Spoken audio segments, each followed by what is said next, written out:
એક દુકાનદાર પોતાની વસ્તુ ખરીદ કિંમત ઉપર જ વેચે છે, એટલે કે ભાવ વેચે છે. બાર પાટિયું માર્યું હશે, નથી કમાવવું.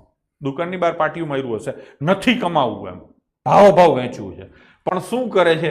1 કિલોના સ્થાને 800 ગ્રામનો ઉપયોગ કરે છે, તો નફાની ટકાવારી કેટલી? સીધી તમને એટલી તો ખબર પડી જ ગઈ સાહેબ, 200 ગ્રામ કમાણો, 200 ગ્રામ વસ્તુ કમાણો.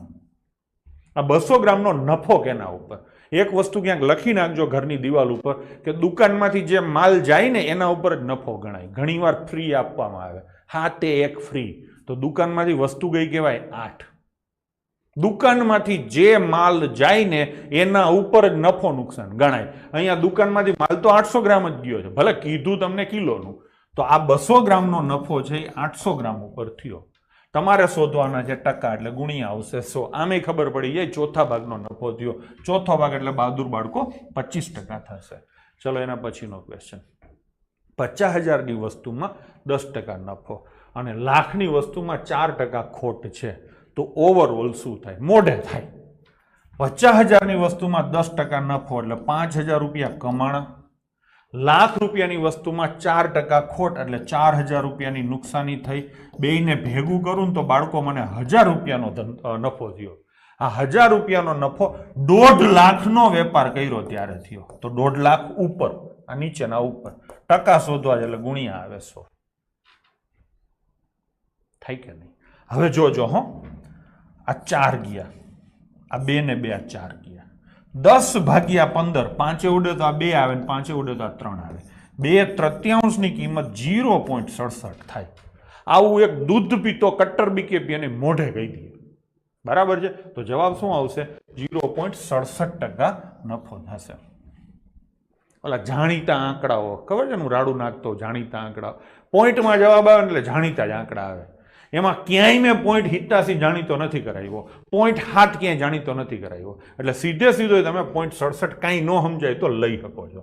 ચલો, x ના 15% બરાબર y ના 20% હોય તો રેશિયો શોધો. આખી જિંદગી આમાં તો કાઢી છે, ગમે એ રકમ આપે તો રેશિયામાં જ કન્વર્ટ કર્યા છે. તો આ ભાઈએ એ જ પૂછ્યું છે, x ના 15% બરાબર y ના 20%. આપણે કાયમ આ દાખલાની શરૂઆત જ આમ કરીએ છીએ. અહીંયા એ જ પૂછ્યું છે. આ y સામે જાય તો અહીંયા આવે, આ 15% આમ ના આવે તો નીચે આવે. આ તો તમને બધાને ખબર જ છે. છેદ ઉડાડો છોકરાઓ તો અહીંયા 4 આવે ને અહીંયા 3 આવે. x અને y નો રેશિયો 4:3 થશે. બે સંખ્યાનો સરવાળો 60 છે, એટલે x વત્તા y બરાબર 60 લખાય. તફાવત 12 છે, એટલે x માઇનસ y બરાબર 12 લખાય. હવે આ બે સંખ્યા શું હશે? તો કે બેયના સરવાળાના અડધા મોટી સંખ્યા હોય, બેયના તફાવતના અડધા નાની સંખ્યા હોય. સરવાળો થાય 72, એના અડધા 36. તફાવત થાય 48, એના અડધા થાય 24. આ બંને સંખ્યા મળી ગઈ અને આનો રેશિયો કાઢો તો 3:2 થાય ને. આ કાયદેસર કર્યું, ભના આને કાયદેસર કહેવાય. હવે ગેરકાયદેસર કરવું હોય તો ગેરકાયદેસર આપણી પાસે દાખલે ગેરકાયદેસર થાય છે. ઇલીગલ પ્રવૃત્તિઓ આપણે આ ગણિતમાં બેફામ કરીએ છીએ. અને ઘણી પ્રવૃત્તિ એવી છે કે કોક કાયદેસર ગણિત ભણેલો હશે ને, વિશાલ કાયદેસર ગણિત ભણેલો, તો એ સુસાઇડ કરી લેશે કે હા તો હાવ હાલી નીકળો છે. હાવ આવી રીતે હોય એમ બધાયમાં આવા સેટિંગો, બધાયમાં આવું. પણ છોકરા હું છે ને કેવી રીતે હાલું છું, 100 માંથી 100 વસ્તુ આપણી બાહુબલી મેથડ છે. 100 માંથી 100 ન થાય તો કાંઈ નહીં, કોઈને નથી થતું, પરીક્ષામાં કોઈને ન થાય. હું મોટો એટીટ્યુડ જ આ પકડું છું. 10 દાખલા કરો ને તો તમારા 9 સાચા પડવા જોઈએ. કાંઈ ન આવડે, ઓછું આવડે તોય આ જ એટીટ્યુડ પકડાય. હવે આમાં ઈ જ છે, તમને હું પૂછ્યું છે બે સંખ્યાનો ગુણોત્તર, એટલે આ પહેલી સંખ્યા હોય ને આ બીજી સંખ્યા હોય, બેયનો સરવાળો કરો. ગુણોત્તર એ ઓરિજિનલ સંખ્યાનું બચ્ચું કહેવાય, બરાબર ને?